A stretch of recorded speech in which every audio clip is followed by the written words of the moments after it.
The Music City is hosting IndyCar, the Big Machine Music City Grand Prix. It's race 13 of the 17 race season.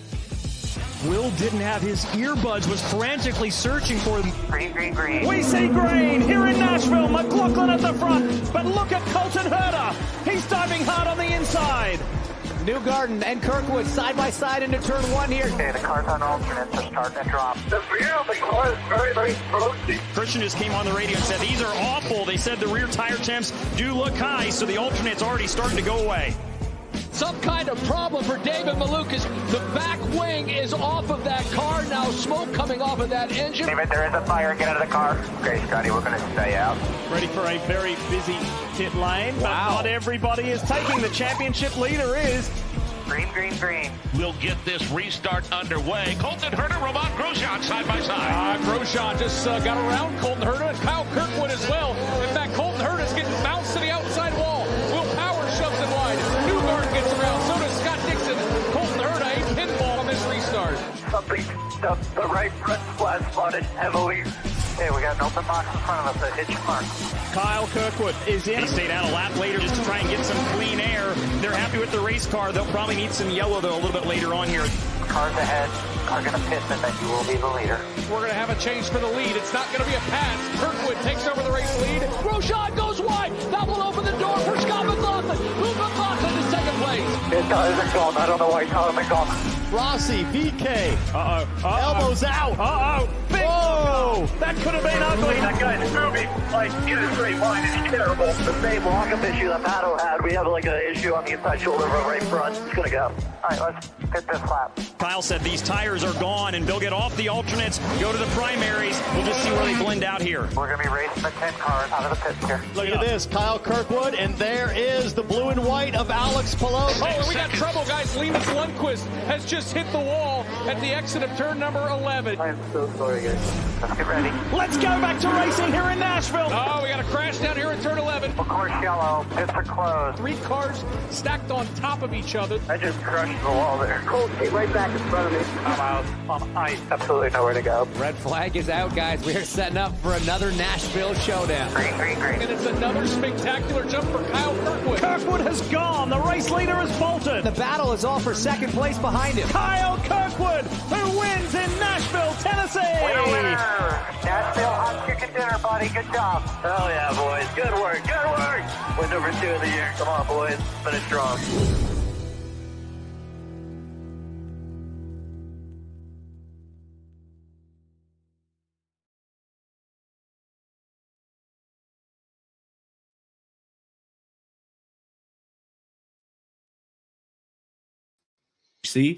Joining me here for the last race of the 2024 season. As always, as you see, Josh Roberts and Mike Monroe is here as well. A lot to discuss, a lot to cover here heading into Nashville this weekend. We also got some interesting news, not only from the Dale Coyne camp, which seems like that comes every day with every race, but obviously a huge news conference today between Arrow McLaren and Hendrick Motorsports, where I think everybody can kind of piece together what that was about. Luckily, Michael was able to attend, and he'll be able to give us the breakdown and the insight there as to what took place there today. But like I said, I think everybody is probably going to have an idea as to what was announced there if you have not seen it already. But before we get to that, like we said, we have Nashville this weekend, the Big Machine Music City Grand Prix. Now, that video right there was from the 2023 race, obviously around the streets of downtown Nashville, there around where the NFL team, the Tennessee Titans, play. Well, this year obviously is going to be slightly different as with the construction of a new stadium there taking place. The NTT IndyCar Series had to find another place in Nashville to run this race, and it's going to be at another speedway, which I absolutely love seeing a speedway to end the season out. I believe, it serves me correctly, it's not quite in Nashville. I believe is it Lebanon? I believe it's where this racetrack is located. Michael shaking his head yes, so I got that geographically correct.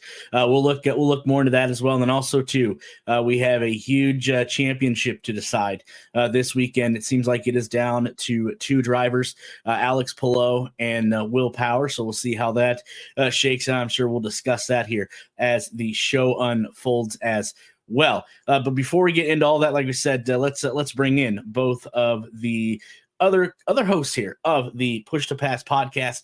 First, who has been here, can't say since day one, but not too far after that, Josh Roberts. And Josh, I know a week or so since we've been off. How are things over there in your neck of the woods?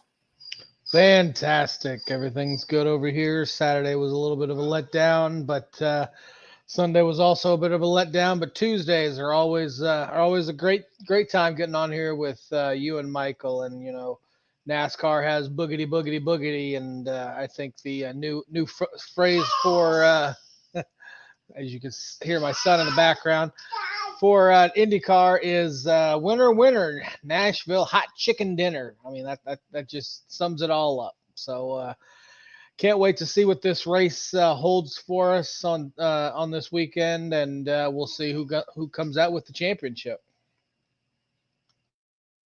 Yeah, absolutely. And I hear that you have somebody in the background as well. So maybe he's looking to take your spot here on the podcast. So we'll see how that unfolds down the road, obviously. But again, let's bring in Mike Monroe as well. He has been a busy man, not only on his days off, but today covering the huge announcement, which we'll get into towards the end of the show. But Mike, how are things going over there? Yeah, doing pretty good. As Josh said, I don't really follow the college football, but Sunday was definitely let down with the Colts. I thought we had that win, but not quite. The Texans are a pretty good team, but overall, week's been pretty good so far. Just working. Like you said, covered the news conference today, which was pretty interesting, kind of like a check mark bucket list of especially some of the reporters and the other media personalities that I followed for 15 years now. So it was a kind of a bucket list day for me to be not even in the same room with them, but to be kind of in a media scrum with them was very interesting for me, and kind of a bucket list check mark. Yeah, absolutely good to hear that you definitely enjoyed yourself. And like I said, towards the end of the episode this evening, when we get to our news and notes section, we'll definitely bring that up, and can't wait to hear what you have to say with your reporting there from that news conference today. But before we get into all that, obviously, like we said, if you can read Josh's little message there. This one is for all of the marbles. For sure, it is the Big Machine Music City Grand Prix. Like I said, taking place in the Nashville Motor Speedway is where this is. It is not the road course like we're normally used to seeing in Nashville. It is the Nashville Super Speedway. As you see right there, the map on your screen, we are going to be the guys are going to be running, and gals, I guess for that matter, are going to be running 206 laps or 267.8, so almost 268 miles. Now, keep in mind that the NTT IndyCar Series and Indy Next by Firestone have actually, the NTT IndyCar Series has actually ran at the Nashville Super Speedway, as you'll see momentarily with some of the past winners. So I know Scott Dixon comes to mind. He knows how to get around this speedway. But like we said in the opener, this race is going to determine the 2024 NTT IndyCar Series champion and where that Astro Cup is going to reside for the next year. Is it going to stay in the Chip Ganassi camp with Alex Palou, or is it going to change hands once again and go to Team Penske and Will Power? After Sunday, we will have all of that figured out. Like I said, Nashville Super Speedway is in the middle of Tennessee's Racing Jewel there, Lebanon, Tennessee. The track is also known for its high-intensity wheel-to-wheel action. And again, this is being host to the season finale. Now, keep in mind that this is the first oval finale in 10 years for the NTT IndyCar Series. I found anybody knew that. This is the first oval finale race in 10 years for the NTT IndyCar Series. The 1.33-mile D-shaped shaped concrete oval features 14 degrees of banking and has hosted 8 NTT IndyCar Series events. Now, Michael, I know you follow NASCAR. I know NASCAR has been to the Nashville Speedway numerous times. Is there any more that you can add to the track facts and history here of the Nashville Super Speedway? Yeah, so it's a concrete track, which I find very interesting. We'll see how the Firestone rubber does it actually go into the track, or does it kind of sit on top of the track and then is collected if a caution comes out? Will it get collected back up, or will it continue to sit into the track? If you follow NASCAR at all, you'll see this more on like Dover, Bristol, those concrete tracks. They don't really absorb the tire as it rubbers in. It doesn't necessarily absorb the tire. So as a caution comes out and they slow down, they start picking that rubber up. So it kind of always is an evolution of, grip. You lay some rubber down, you pick it up, you lay more down as the runs go on. This track has banking all the way around it, so it's not flat on the front stretch or the back stretch or the turns. 14 degrees in the corners. I believe it is, if I remember correctly, looking at my notes, the turns are 14 degrees, the front stretch is 9 degrees, and the back stretch is only 6 degrees. So there's going to be a constant little bit of turn to the wheel. So if anyone gets out of shape, it could be a wild ride. Also, NASCAR has put the PJ1 resin down on the upper groove of the racetrack. So that's another thing we'll have to watch.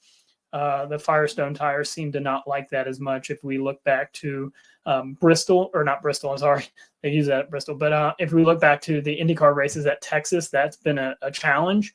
A note too as well with Texas is an asphalt track, whereas Nashville is a concrete track. So does that affect the Firestone tires as well? Does it give a little bit more grip, or is it still that slick effect that we've seen at Texas? So those are things that the track it has to offer as well. As you said, NASCAR has ran there the past 2 years. So we'll see. I think that the track alone has some pretty interesting characteristics. Also, if you think about a concrete track, if we drive down a concrete road, you feel those little bumps where the concrete has been basically patched together or paved together, where you get those little joists in there. So there's going to be a little bit of bumping too. So will that upset the cars as well as we get later and later into the run? So those are things to keep an eye on for sure. Well, and I think something else, and I know Josh is going to love to comment on this, and you were talking about tires. Now, we know on street and road courses, especially Josh, because this is his favorite topic to talk about, that Firestone will bring a softer alternate red tire, or red sidewall tire, I guess, to street and road courses. Well, we're going to throw an interesting twist here this weekend. And again, I can't wait to hear what Josh has to say about this, because I know he is itching at the mic to talk about tires. But Firestone is bringing that softer red alternate tire to a super speedway this weekend. So I'm kind of curious to see how that's going to play. Love to hear what Michael has to say. Just looking at the article that came out there the other day, that each NTT IndyCar Series entry will receive 6 sets of the primary compound tires. That is the black tire, the common racing tire that you see. And then also too, they are going to receive 4 sets of the red sidewall softer alternate compound tires. So definitely going to be interesting to see how these softer red compound tires hold up on a super speedway. But first I'll throw it to Josh, because I know he is chomping at the bit to talk about these new tires for the speedway this weekend. Yes, it's my favorite. It's my favorite topic, as we all know, because it annoys the shit out of me. Sorry, SEC or whoever's going to find me, but it annoys me because they know they're going to these tracks. I hope they've done a lot of testing and more testing, so that we don't have the words tire degradation brought up, because they still have not.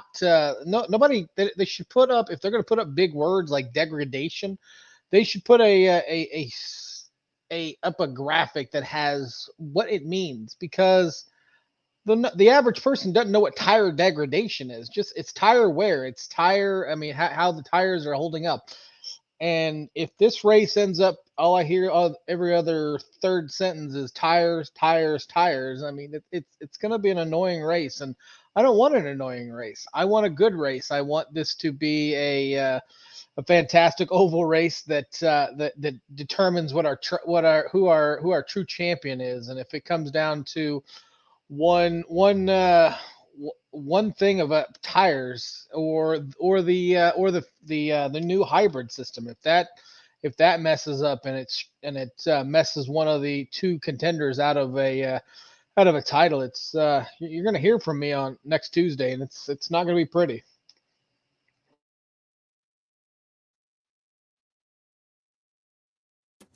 Oh, that's so fun. We could probably have an entire podcast just about tires. I actually like tire degradation, and it's not tire wear, Josh. We have to remember the tires go through cycles. So as it slowly wears, and then it gets better sometimes. Other times it just dies. So I actually like the two tire compounds. I think it's a little bit more strategy. So personally, depending on how faster the red sidewall tires are, I'm saving a set for the end of the race. If I'm in, Will Power's, camp, I'm like, I'm saving a set because we get a late race caution. I'm throwing those on, and that's our best chance to get a win.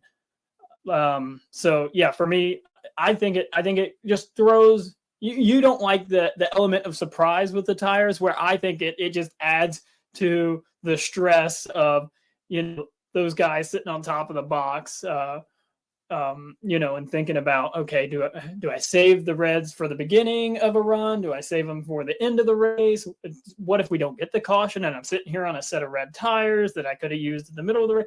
Those questions just, oh, it's so fun. And that's why these guys get paid the big bucks, because they're sitting there and they have to think about this. Because another element of surprise too is they've not run on this track since, I believe, 2006 in the NTT IndyCar series. So Will Power wasn't around.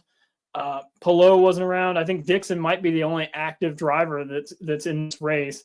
And Derek is confirming that. So these strategists have no idea what to expect. The drivers really they've tested, but how much does testing really, come into effect when the track was probably pretty green when they tested? How many laps did they run? So, and they didn't have these two tire compounds. So there's just so much going into this weekend that I'm actually very excited for, because there is so many question marks into a championship race. I think it's really, really interesting how this whole season of IndyCar has just been curveball after curveball after curveball. You think to the hybrid system, the push to pass situation at the beginning of the year, the craziness of the Indy 500. We're ending the season on a track that no one's driven on in a race format, except for Scott Dixon. Now we're adding tire elements. There's so many different elements into this that just make it so exciting coming into this weekend. I'm going to steal a movie reference here. It's from, My Cousin Vinny, and I don't know how many of you have seen this, but all I can think of is when Joe Pesci and his girlfriend and Melissa Tomei. There we go. We're out in the woods in the cabin, and she's talking about her biological clock is ticking. And Joe Pesci says, "Is there anything else you can add on to this?" And that's exactly what Michael says right there. That everything and everything is being piled on here as the season unfolds, which I think is unique. And I'm just reading what the for the NTT P1 Award qualifying on Saturday. If you didn't read this, the NTT IndyCar Series teams may use their weekend allotment unrestricted in practice and in P1 Award qualifying in the Big Machine Music City Grand Prix race. Teams must use in any order. So during qualifying and practice, they have to use at least one set of their primary tires and 2 sets of their alternate compound tires. So again, just adding intrigue as Michael was touching on there. And then just reading this article a little more down, this is actually, and I didn't know this is actually the second time the alternative compound tires have been used on an oval following the successful debut of the option August 27th, 2023 at the Bomarita Automotive Group 500 at Worldwide Technology Raceway. So this has been done before, but again, 2023. Now, to Michael's point, I don't believe the alternative red side softer compound tires have been used with the new hybrid system, have they? I don't think they have, to my knowledge anyway.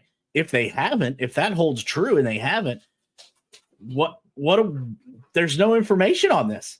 So it's going to be, again, the plot thickens there a little bit. If we're going to be racing on the softer red compound tires, we don't know how this new hybrid system is going to treat that. So again, and I know this, this just irks Josh to no end, but just another hurdle, I guess is maybe what do you want to call this here? Another hurdle that's being put in front of these drivers, particularly the 2 that are going to be racing for a championship on Sunday, Alex Palou and Will Power. Michael brings up a great point about tires. I'm not gonna change my position because I'm tired of hearing I hate hearing about tires, but it does bring another element of how's the race gonna go. The people this weekend outside of the drivers, they're gonna earn their big bucks. The crew chiefs are going to earn their money this weekend. So as much as I don't like tires, I'm still not going to change my view on it. I don't want to hear it every 3 sentences during the race. But if it does bring some intrigue and some mystery into it, and some more stress on the drivers, and it brings out a better race, I won't be as mad. But let's keep the tire chatter to a minimum. Michael, anything to add to that?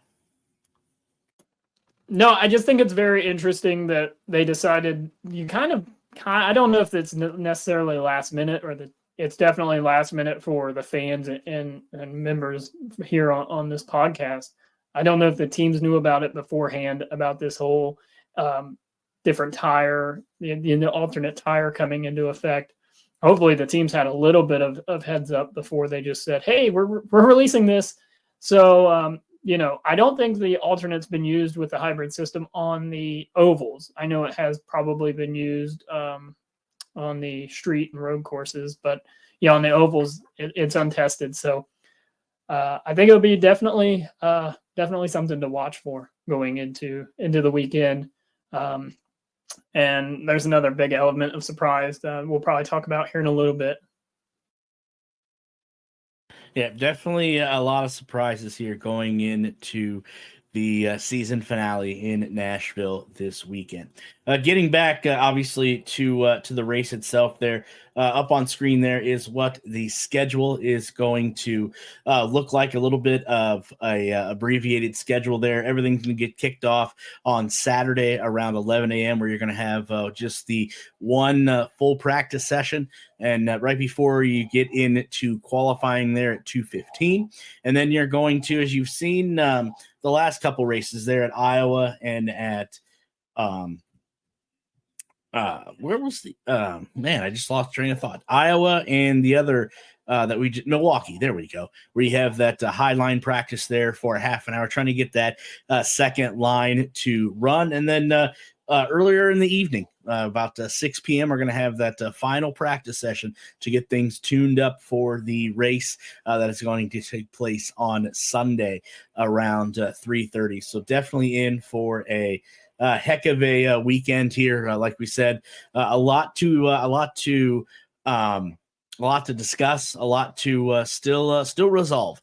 Like I said, we do have that championship points race for the Astro Cup to decide. Like we said, that's going to come down to obviously Alex Palou and Will Power. So obviously a lot of the TV coverage is going to be focused on those two. But I know, Michael brought up past winners a little bit ago, kind of got ahead of the ball game there a little bit, but he was right. These are the past winners of the Big Machine Music City Grand Prix. Now, keep in mind that in 2021, when IndyCar came back to Nashville, that is when they started on the street course. So Scott Dixon has won 3 races. As you see, back to back there, 2006, 2007, 2008 on the Nashville Super Speedway.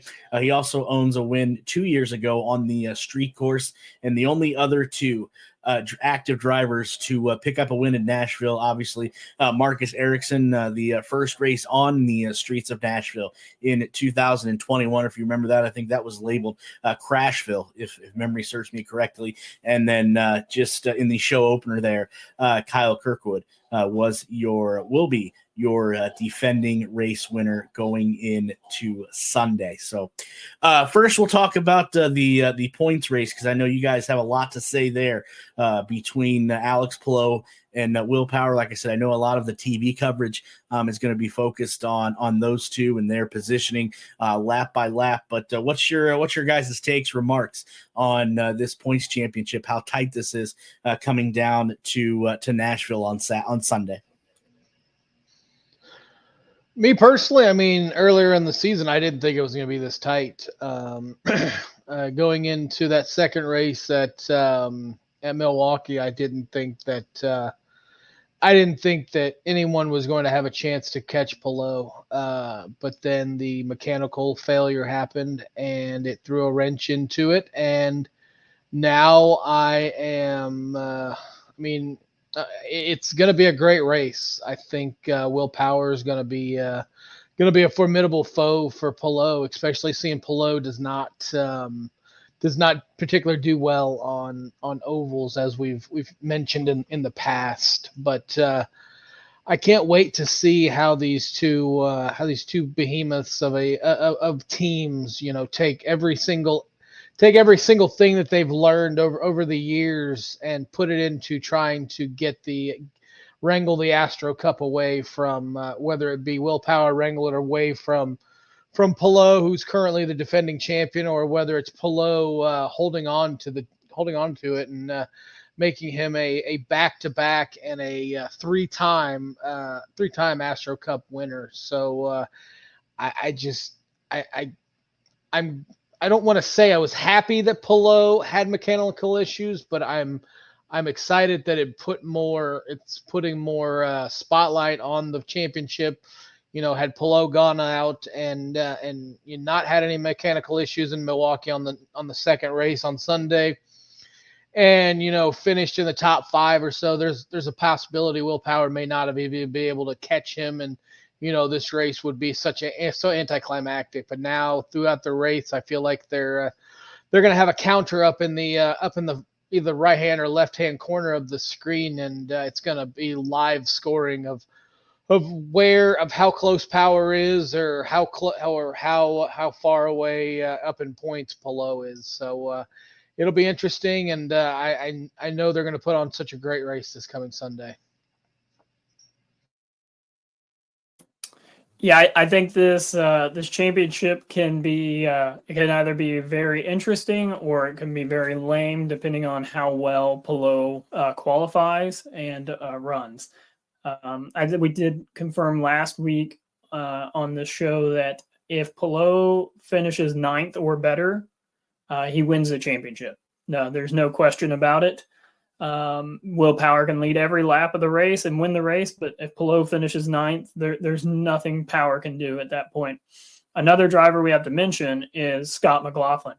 A lot of people were questioning whether he has a shot or not. As soon as Palou rolls off pit road and starts the race, he has no shot to win the championship, which has actually been a pretty good, lively debate back and forth with Alex Palou.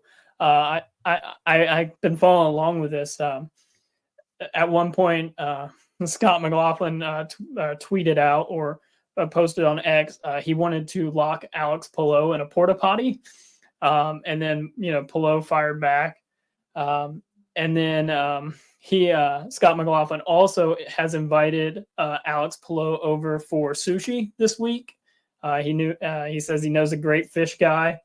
And Palou, said no thanks. And then the latest request from Scott McLaughlin is he wants to take Alex Palou out to go motorcycle riding, which has been a good debate to look at back and forth on X, and it's just kind of like what we need to see from IndyCar drivers back and forth, that kind of live interaction, that getting that personality out of them. Like, you can see, if you follow along and see Scott McLaughlin, he's a jokester, whether it's in Victory Lane, whether it's in interviews, whether it's, they were interviewing Pato, a couple of people were, and you kind of had Scott McLaughlin and Joseph Newgarden kind of photo bombing that interview.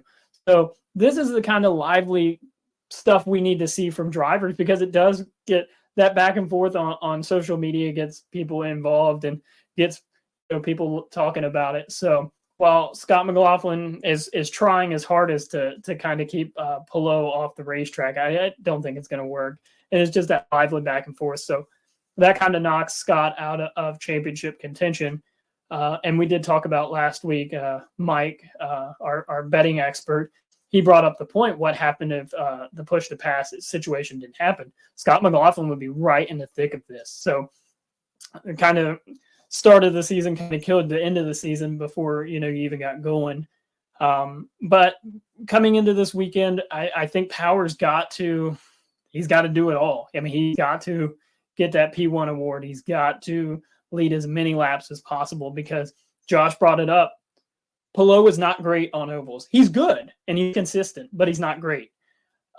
What happens if, he gets up into the marbles and he gets in the wall? I mean, I've watched IndyCar for many, many years now, too many to count.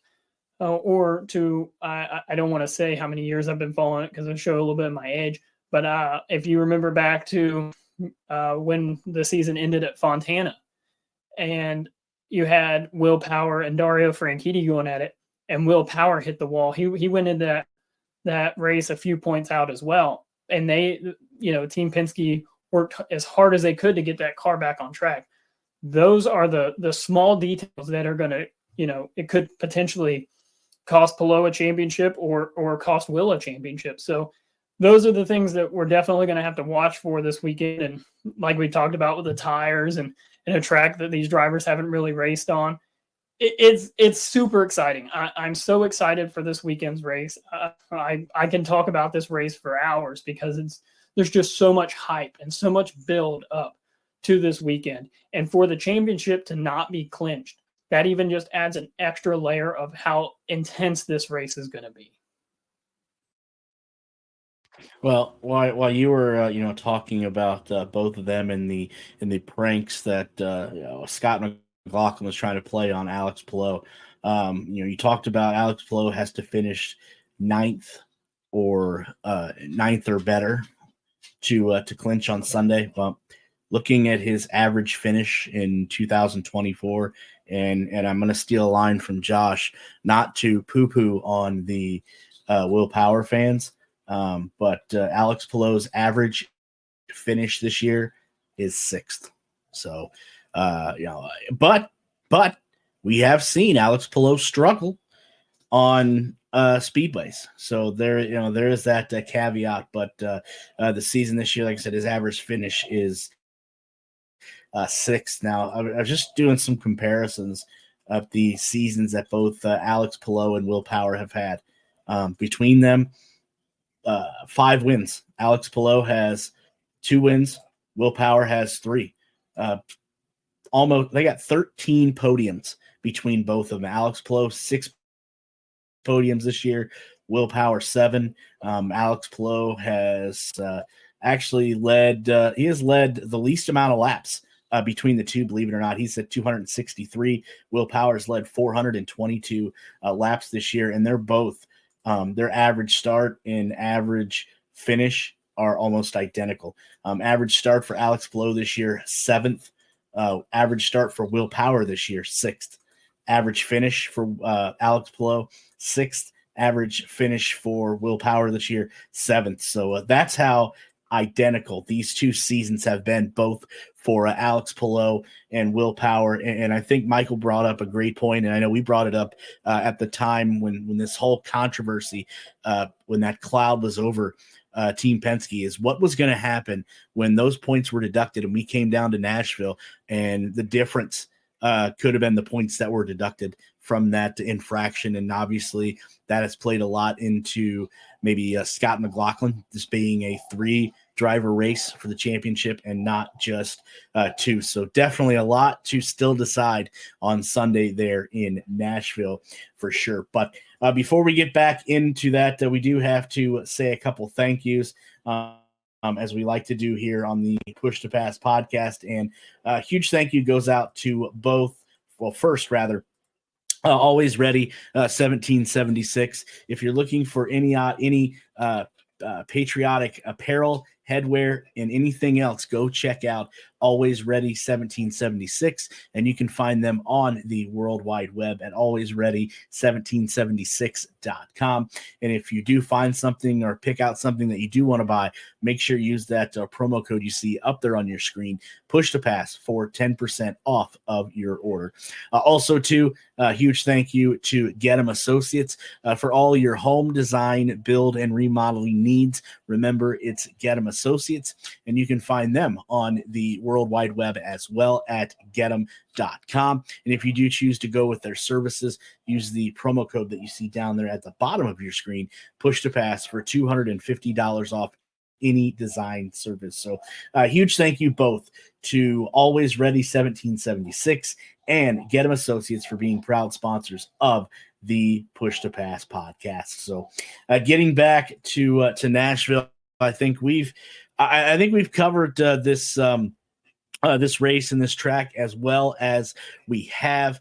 Michael or Josh, anything else that either one of you want to add here you're looking forward to, or maybe giving out your race pick a little early for this weekend? Because not only do we have some things to decide in Nashville, the Astra Cup, and then also something too that I think is not garnered as much attention as it should is that Circle leader points as well. I know Michael can talk a little bit more about that, but we also have our race picks for this season. Decide who the winner is. I know Josh and Michael are both tied at 6 wins apiece. I am bringing up the rear as I always have all year with 5, but as somebody once said, I still do have a chance in this. So not only is there a lot to decide left on the track this weekend, but we have our race picks to decide as well. But getting back to Nashville for a minute, Michael or Josh, anything else that either one of you two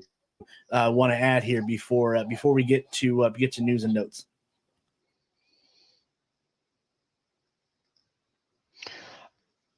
I just had 2 questions for you guys. Just wanted to get your analysis. This, as we know, this race has been ran on the streets of Nashville the last couple of years. Since it came back to Nashville, it's been ran on the streets. With it going to the Oval, I have two parts on this. With it going to the Oval, does it take away some of the ambiance of it? It was cool. You had the cars going across the bridge. That was a cool feature of it.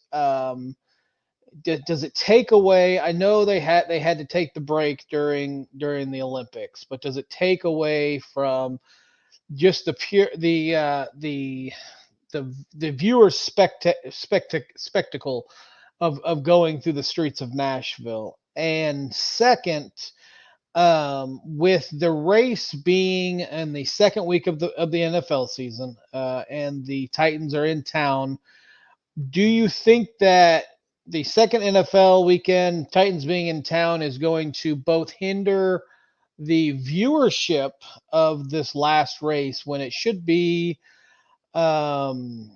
it should be a must-watch race if you're a race fan of any type, because you have the championship going to be decided on this? Does it hurt the attendance and the viewership? What are your guys' opinions on those two aspects?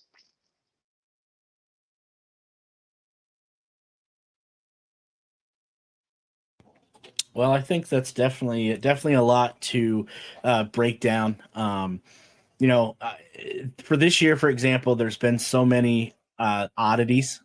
I think is the right word here, and I think it was tough for IndyCar, obviously, to compete with the NFL, and they knew they had to because they were going to have that break, that 2-week break there for the Olympics, as you mentioned. So IndyCar really didn't have a choice in this as to when their season finale was going to take place. And obviously they didn't know going into the year that coming down to Nashville was going to be with so much on the line. I think you can't fault them for that as well. But in the first part of that, and it's probably what I should have tackled first, but I think IndyCar's got to absolutely love the fact that they are ending the year on an oval. I think there are a lot of fans, me in particular, that have been screaming for more ovals outside of what we've got this year. I think there's more tracks that we can go to in the future, and I hold my breath on that, just hearing some of the comments from Mark Miles this week.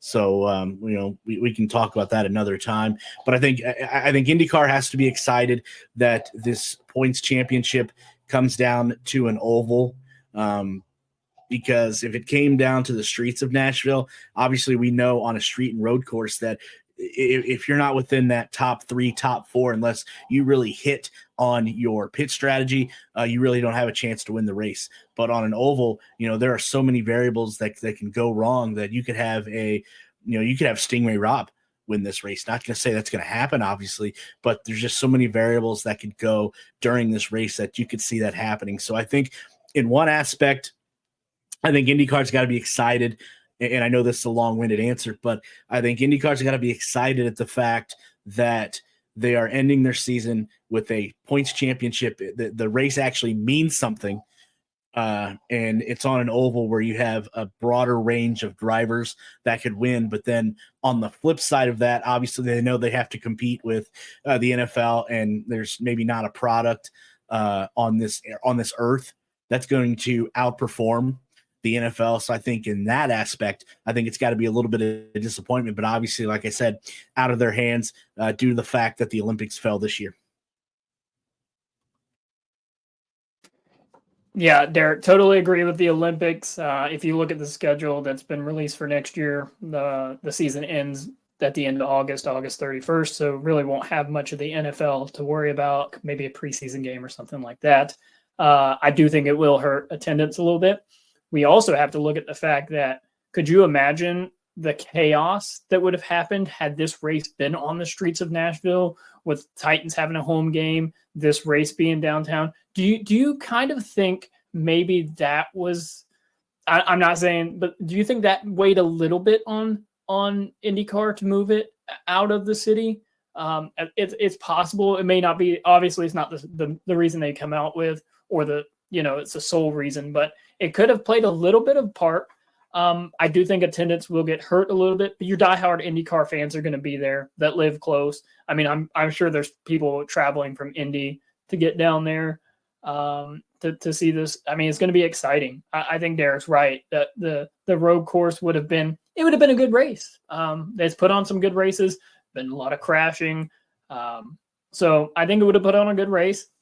But like Derek said, top 4 or 5, they're the ones that are going to compete for the win, except for, pit strategy, a little bit of chaos, things like that.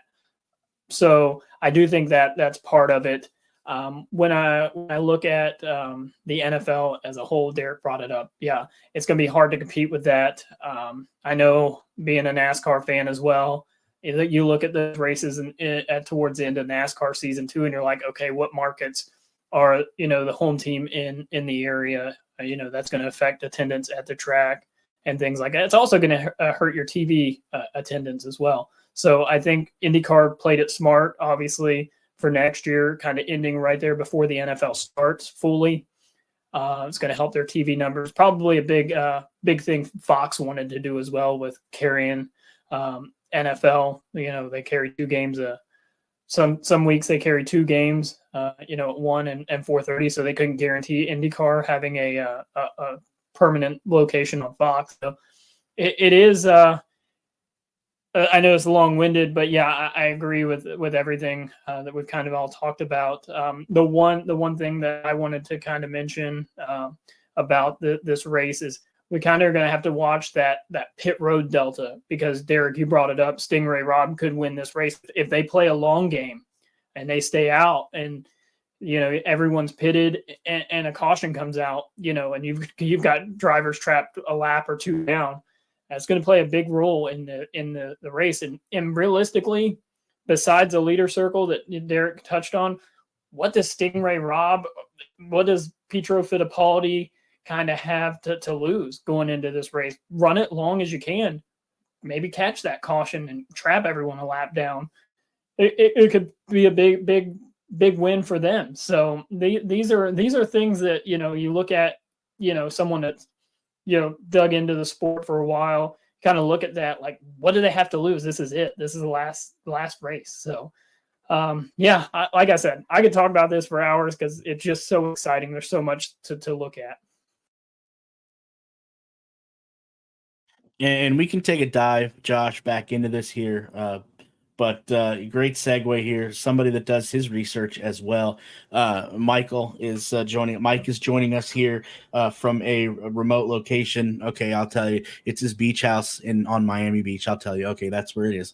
But Mike, thanks for joining us as you have all year. A lot of intrigue, a lot of unknowns going into Nashville this weekend. We touched on Scott Dixon is the only active driver that has won on the Nashville Super Speedway. Really the only driver outside of maybe Will Power that is driven on this track at all. So a lot of unknowns and a lot of mixed emotions going into the season finale this weekend in Nashville. Not to mention there's a points championship that's on the line as well. Yeah, I just heard Michael, man. I guess I got to go lay a couple bucks on Stingray at like 150 to 1 to win the race, that. But no, I mean, look, we talked about, so you just mentioned Dixon being the only driver. He was the only driver to race on the track last week, and that didn't turn out so well. So I don't think that means crap as far as handicapping goes. New car, new tires, new engines, different testing. It's a whole different ball game. So I don't really take too much stock into that when it comes to handicapping the race. But the bad news is, man, I don't have really too much to tell you today in terms of betting this race. The sportsbooks have not put out any numbers. There is not even championship numbers out there to bet right now. So I'm flying blind. I'm just scouring the sportsbooks, waiting them to post something. I mean, look, if you want to – I didn't hear I don't know if you guys talked about it earlier, but this is why IndyCar should not race in the football season. Let alone for TV ratings, but also just for the sole fact of, for the betting aspect of it, like there's no odds. So Right now, there's nothing to bet on this race. I am sure that, come Sunday, we'll see something at the sports books. They'll post something. If they're going to post table tennis numbers and cricket numbers and dart numbers, I'm sure there'll be something for us to bet on in IndyCar. So as soon as I see it, I'll post it. But the handicap doesn't change. It's an oval race, so we're going to bet Penske cars. Pretty simple. Ovals equal Penske. I mean, look, we're gonna have to pay attention. These tires throw in a wild card, and how they have to use them in qualifying, and all the stuff that's going on with that. And then what's left over for after qualifying. Like, it might not be a good. It's kind of a messy thing. Like, you're gonna have to really pay attention to the practice times and to what drivers are saying, and then you throw in the championship. So I'm hoping we get championship odds and race odds. Because Michael's right, like, it might be a chance to take some long shots on people that are willing to gamble, do some crazy things to win the race, whereas Power and Pillow are just going to be trying to win the championship, and the rest of them all want to win. So, you bet numbers, not drivers. So we'll see what the numbers come out, and if they come out, and we'll go from there. Yeah, I think you're absolutely right. You're talking about IndyCar going into the NFL season, but I don't know how much the prior conversation you caught, because Josh asked that same question, and I think IndyCar's obviously was kind of hamstrung, as I mentioned, about their scheduling, because obviously they had that 2-week break for the Olympics spilling over into the NFL season, in my opinion. And you could have a differing one, but that's just I think that's the way it is, that they had to spill over into NFL because of that 2-week break from the Olympics, or IndyCar would have probably been done maybe right at the conclusion of the NFL preseason, and we wouldn't be talking about this. So yeah, but I think you're right on what cars to look at. And maybe I'm wrong here, but it seems to me that Milwaukee and Nashville are length, and we've seen who dominated those races. So I would definitely look at Penske. And myself, I'd throw a little coin on Pato.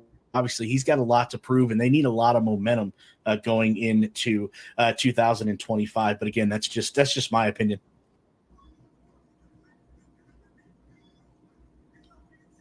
Yeah, look, you're not wrong. I'm with you. Like, I mean, McLaughlin, I'm sure I'll bet McLaughlin again. He's been hot. So I just, I might look. There's also, if you made some season win, like, there's a lot of hedging and other things that are going on right now too. So, if you followed along and made the season win bet total on Dixon to have under 2.5 wins, it might be, if he's a big number, you might have to cover it. I might end up covering that bet to make sure I profit on that bet.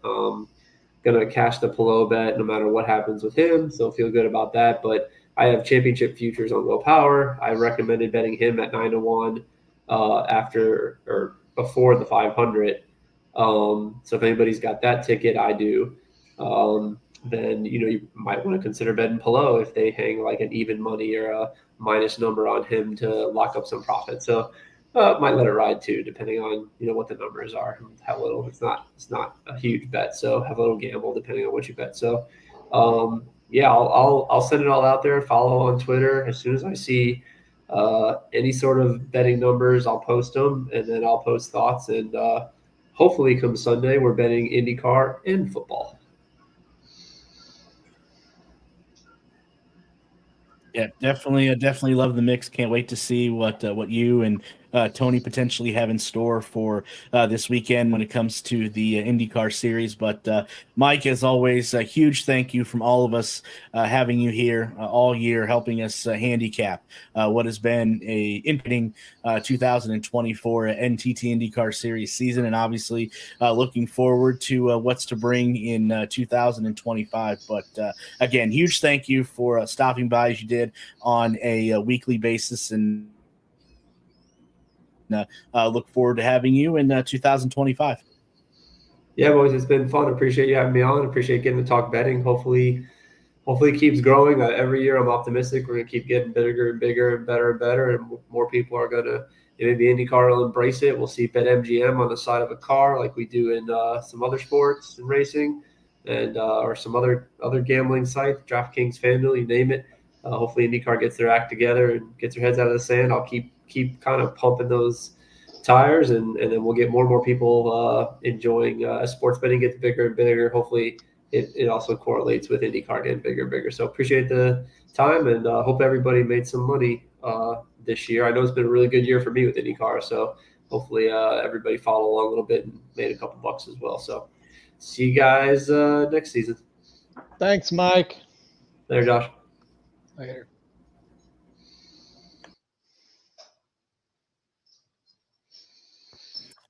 Good stuff there. Or X down there at the bottom there. Great handicapper.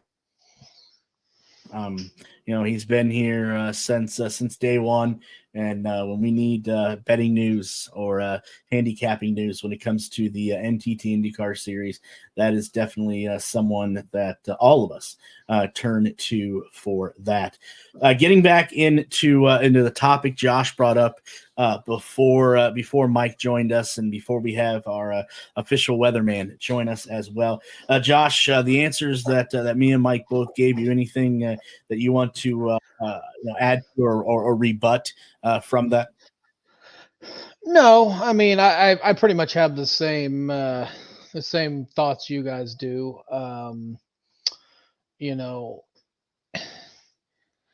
They were hamstrung by the Olympics, and they had to, seeing they were going to finish up in Nashville. There was no way that they could chance, or that the city of Nashville would allow them to probably put their schedule out and say, hey, we're gonna race on the streets with the with the uncertainty of what the Titans schedule was going to look like.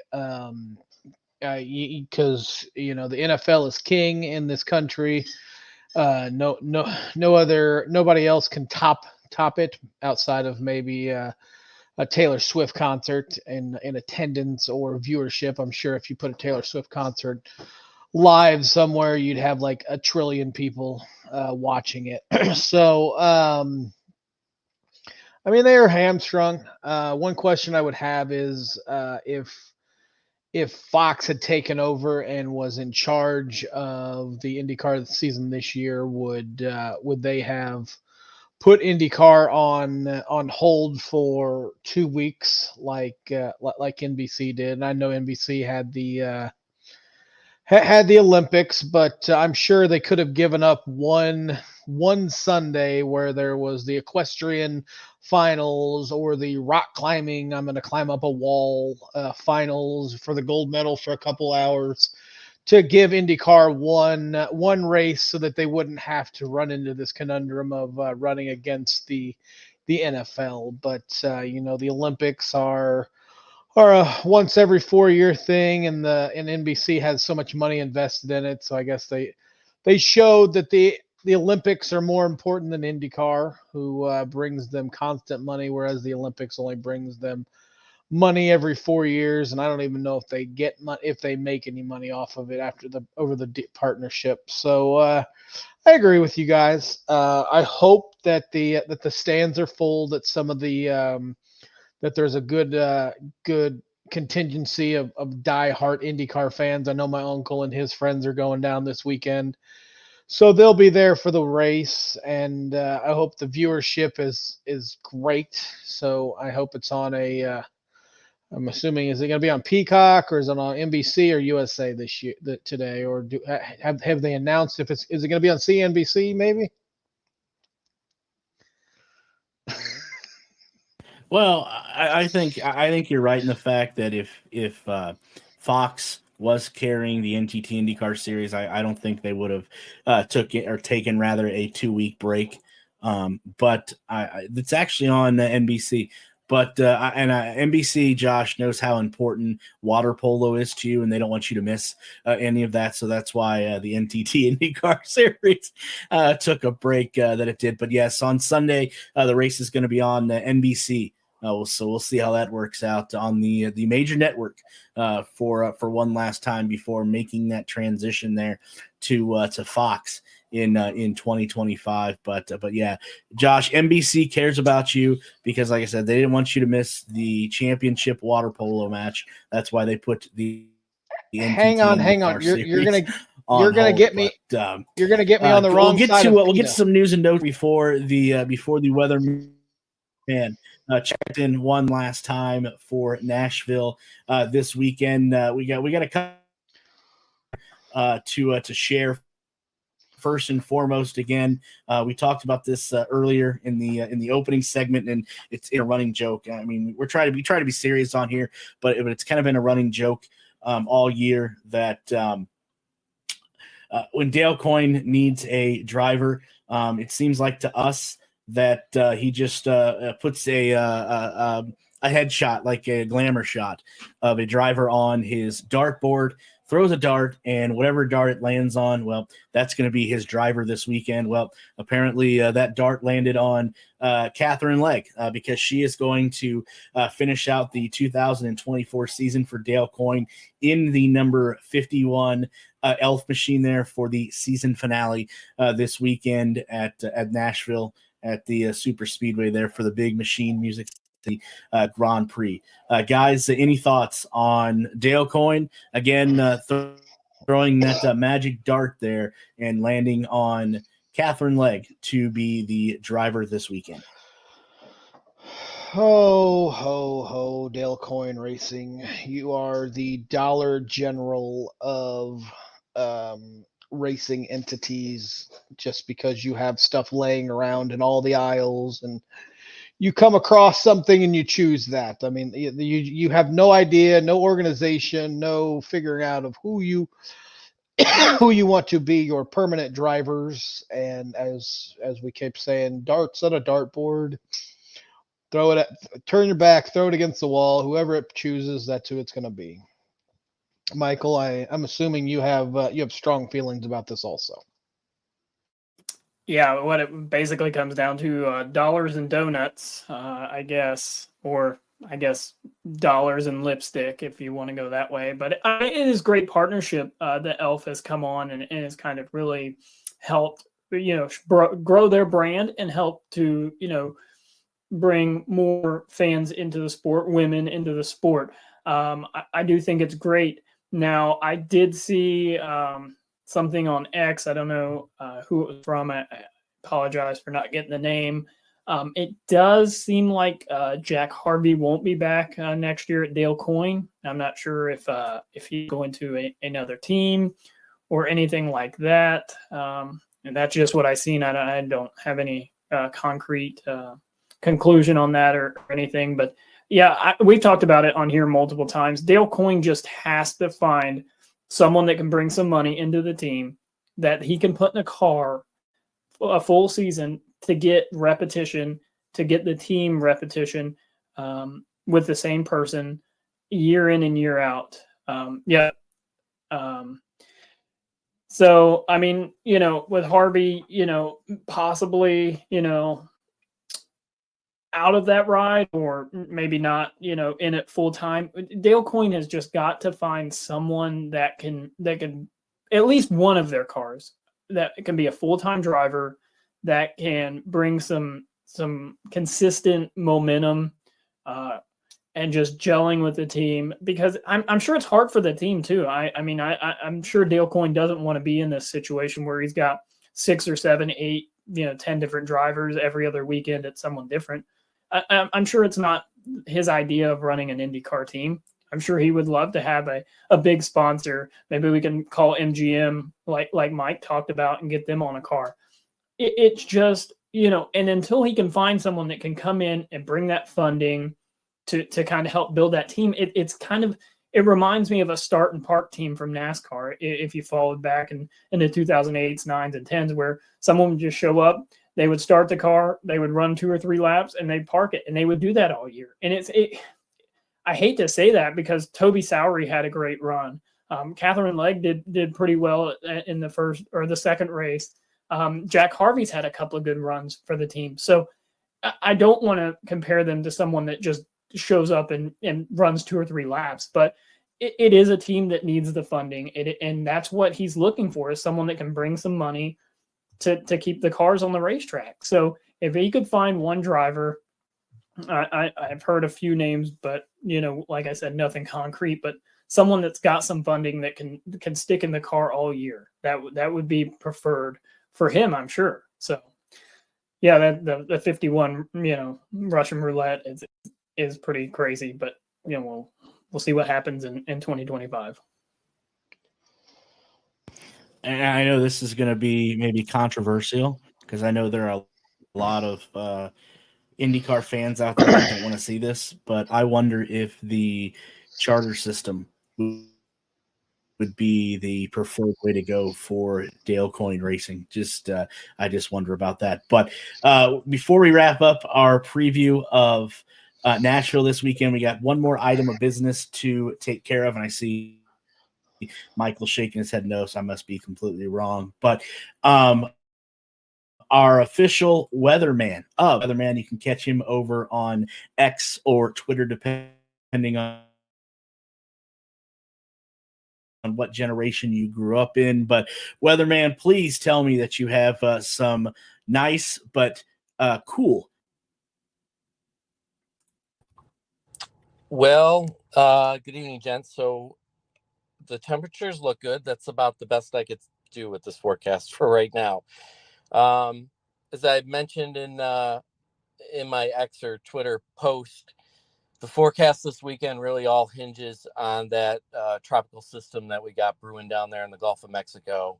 Was a tropical storm earlier today, and then about an hour ago, the National Hurricane Center updated it to a hurricane. It had reached hurricane strength. So Hurricane Francine, chugging along there and expected to make landfall along the Louisiana coast Wednesday afternoon, and then should start the weekend as it heads north. So that's the big question mark going into the weekend, is what is left of that storm, and where do those remnants actually wind up, right? And so right now it looks like maybe overnight Thursday into early Friday it might be sitting in western Tennessee, maybe near the Arkansas border, just kind of spinning around out there as we move into the weekend. So far for the forecast, I'm keeping a shower thread in there Saturday all the way through Sunday. Are there going to be holes and openings and dry periods in there? Absolutely. Will they fall where we need them to fall? That's really still more or less up in the air, and we won't have a good idea of that until we finally get a lot closer to see how this system continues to evolve over the next couple days. So I'll be posting updates. I'll push one out tomorrow and probably go daily up until the weekend. And then, of course, when we get into Saturday and Sunday, I'll be monitoring the conditions throughout the day. So what I would say is all of us IndyCar fans need to do a collective cross your fingers because it may be, according to this forecast, unless this changes, definitely going to be hit and miss all weekend. Is that what I'm reading here? Yeah, you're 100% right on that. Yep. All right. So, yeah, everybody out there that is listening right now or watching, 42 viewers. We're pushing almost 50. So a huge thank you to everyone for that. Please cross your fingers. Hopefully we can get this in this weekend with no interruptions, because we got a lot to take care of. We got a points championship and circle leader points to divvy out and etc. So, weatherman, as I told Mike earlier, a huge thank you for taking time out of your busy day on Tuesdays to give us your weather report for the week. Definitely enjoyed it. And if you don't follow him on Twitter or X, shame on you. You should do that, because the weather reports that he puts out are obviously second to none. But again, huge thank you for joining us, and definitely look forward to having you back in 2025. Yeah, thanks a lot, guys. Really appreciate it. Enjoyed popping on here and giving you guys some most current weather information. So thanks for having me, and yeah, hopefully we'll see you next year.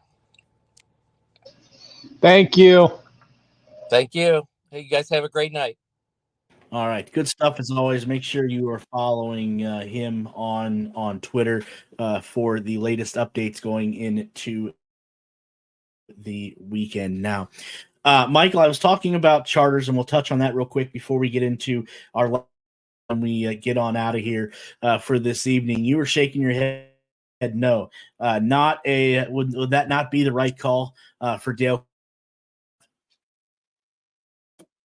I don't know how many of our current viewers follow NASCAR, but if you don't, there's a big uproar, and I think it's where Roger Penske kind of got the idea. This past week, NASCAR has come to an agreement with 13 of their 15 teams on their charter negotiations. One of the biggest teams that did not sign the new charter agreement with NASCAR is Michael Jordan's team, 2311. It's a pretty big deal for the series. When I looked at it, and I didn't have all the information, no one really does except for the teams. There's been a lot of quotes going around that you can find on I'll shout out the Teardown with Jordan Bianchi and Jeff Gluck. They had a lot to say. Some team owners had some very negative comments about the charter negotiations and what was in them. But for the IndyCar series, I'm not sure that the charter system is a good thing. Maybe it is. I don't know all the details. I know there's been a lot of swirling out there about it. But as far as money is determined, it's always a sticky point when you have these teams that. And the best way to put this is if you have like the NFL teams. The NFL team is a team that participates in the NFL league. So, for instance, the Indianapolis Colts participate in the NFL league, but the Indianapolis Colts own the rights. The owner of the team owns that team, and then they can sell that team with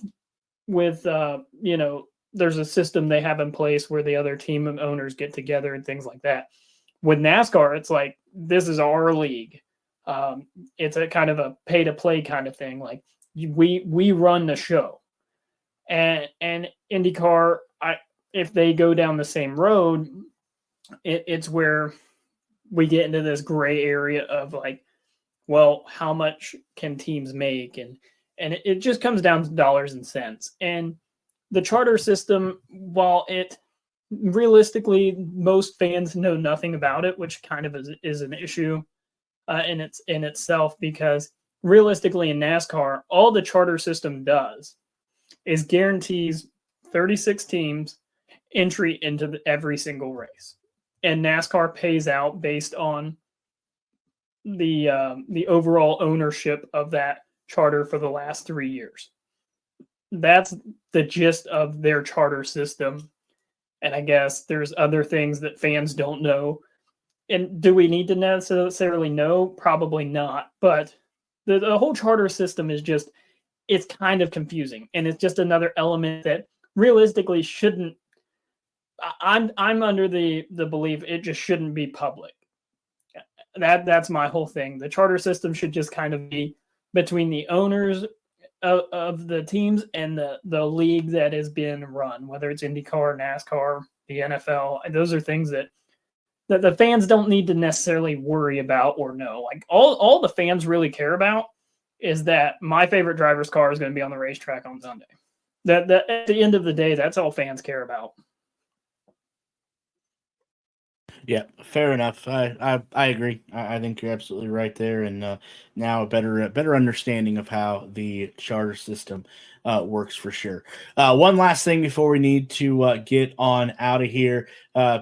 big news conference today between Arrow McLaren and Hendrick Motorsports. I think if you can, if you can solve a puzzle, I think you can kind of put 2 and 2 together here as to what was talked about, what was announced. But for people that may not know, obviously Kyle Larson, who attempted to do the double this past May, is going to do that again next year, running the 500 and the Coca-Cola 600. But I think there, from my understanding, is a little bit of a twist in this. And we were fortunate enough to have Michael there to cover this for us. So, Michael, what was talked about today during this news conference between Arrow McLaren and Hendrick Motorsports? Yeah, so I, like you said, I was able to attend that via Zoom. And basically, if you, like you said, if you can read between the lines, you can put a puzzle together. As soon as this was announced, where it was a press conference with Arrow McLaren and Hendrick Motorsports, you kind of knew that, Kyle Larson's going to attempt a double again. Hopefully this time the weather stays away. That was a big topic of concern within the press conference. So as of this press conference, Kyle Larson's main focus on Memorial Day weekend is the NASCAR Cup Series Coca-Cola 600 as of this press conference. Now, I talked to Derek and before we started, and Josh as well. I don't know this for a fact. It was never asked in the press conference, but I'm not sure if this was like a NASCAR ultimatum, like, hey, listen, Kyle can do whatever he wants. We can kind of support him, things like that. But if he's going to run the Indy 500, he's got to make the start of the Coca-Cola 600, or we're not going to grant him a waiver for the championship. That's kind of what you could kind of read between the lines if you wanted to go there, because Rick Hendrick, owner of Hendrick Motorsports, he kind of said, like, no, Coca-Cola 600 is the main priority. Even if Kyle Larson is leading the race, they will have a deadline clock, I'm sure.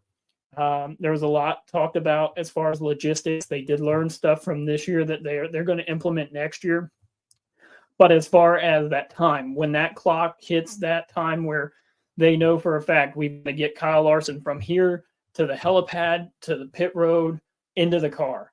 I'm sure they'll have all that timing that they had from last year. Kyle Larson will be in that Coca-Cola 600. So, Rick Hendrick did say that even if it's in the middle of the race, there is a few, I guess, issues or questions. The backup driver for the race will be Tony Kanaan, which is funny because both him and Kyle Larson will both have to take the refresher course, pretty similar to the rookie orientation.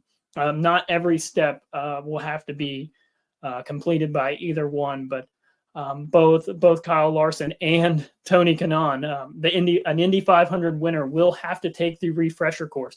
Now, if it's raining Sunday morning and Kyle Larson doesn't start the race, I believe from what I've read by several insiders as well, Tony Kanaan can start the race, but there's a question of, can he get in midway? I think that's the big question mark at this point. That still kind of is up in the air, whether he can do that or not. But another good thing that would come from this press conference is it was great for both series, the IndyCar series as well as NASCAR. A lot of merchandise was sold for the Hendrick 1100 diecast. So a lot of social media buzz about this. So it was great for both series. It was great for Kyle Larson, Hendrick Motorsports, Arrow McLaren, NASCAR, and IndyCar. So I think it's a big win for both series. If we can keep the weather under control this year, or I guess 2025, I feel like it's going to be here. It's 8 months. We're 8 months out from the Indy 500, which is crazy. So a lot of work will definitely have to be done. From what it sounds like, livery paint scheme wise, sounds like the Indy car will be pretty much the same as what they ran this year. Cup car could change a little bit, but other than that, it's basically, all we really got out of the press conference aspect of it. Michael, good job in covering that today. Definitely a lot of information. I know you tweeted some of it out, but yeah, great job there. Josh, my question is to you on the betting aspect of this, and maybe Mike would have been the one to ask. Now with Kyle Larson, you've seen him this past year. You've seen how well he did at the 500. If you are betting long term here, when the odds open up next year for the 2025 Indy 500, and you're going to place your bets, are you putting Kyle Larson as the front runner to win the 500 next year? Absolutely not.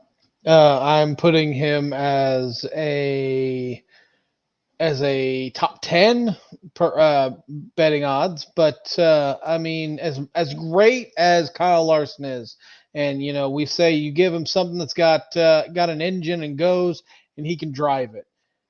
He just is not consistently in the Indy car. He may be in the simulator, but the simulator is not an actual car. He is not in there consistently enough for me to say he would be the favorite over, McLaughlin, Newgarden, anybody else, any Polo or O'Ward over anybody like that. He's a great driver, don't get me wrong, but he would not be the betting favorite now. And especially if you throw in this caveat that if he's leading the race in the middle, and they hit that 0 hour and they pull him off, are they really going to pull him off the race course if he's winning the race? Let's say there's 50 laps to go, they hit the 0 hour. Are they going to pull him off? That'll be interesting. And Las Vegas doesn't care if he gets pulled off and he was leading. They're not going to go back and say, well, he probably would have won the race, so we're going to pay your bet out. So, I mean, just the uncertainty of if he's going to be able to even run the race, if he's going to be able to finish the race, that would almost have to be. I wouldn't bet futures on him, but if it gets up to race time, let's say we're a week out and we're looking at the forecast, and the forecast looks like sunshines, rainbows, and lollipops, and we're going to get the race in, and he's going to be able to make it to Charlotte in time. Yeah, I'd put some money on him then. But when he first comes out, it's the bet. Whenever the odds come out, I would not take him just because there's so much uncertainty. And Vegas doesn't care. They'll take your money. They take everyone's money. They didn't build those big casinos and those big lavish places all over the world. Caesars didn't become so big because they were kind-hearted to the people that were betting. Yeah, I think you're absolutely spot on. I think I'm going to imagine if as soon as that weather report comes out, I think you're going to see a major shift in odds. If that weather report says 80 degrees and sunny, I think you're going to see a major shift. And I think that shift, and again, I know we're prognosticating down the road 8 months, but I could see it that major shift when that weather report comes out definitely goes to Kyle Larson for sure. So definitely have to wait and remain to be seen how that's going to play out. But I do see the checkered flag is waving. Fellas, anything else that we may have missed or that you wanted to talk about here before we drop the checkered flag for good on this episode of the Push to Pass podcast? I'm pretty talked out. I mean, we've talked about everything that I'd like to. Just can't wait to get to Sunday.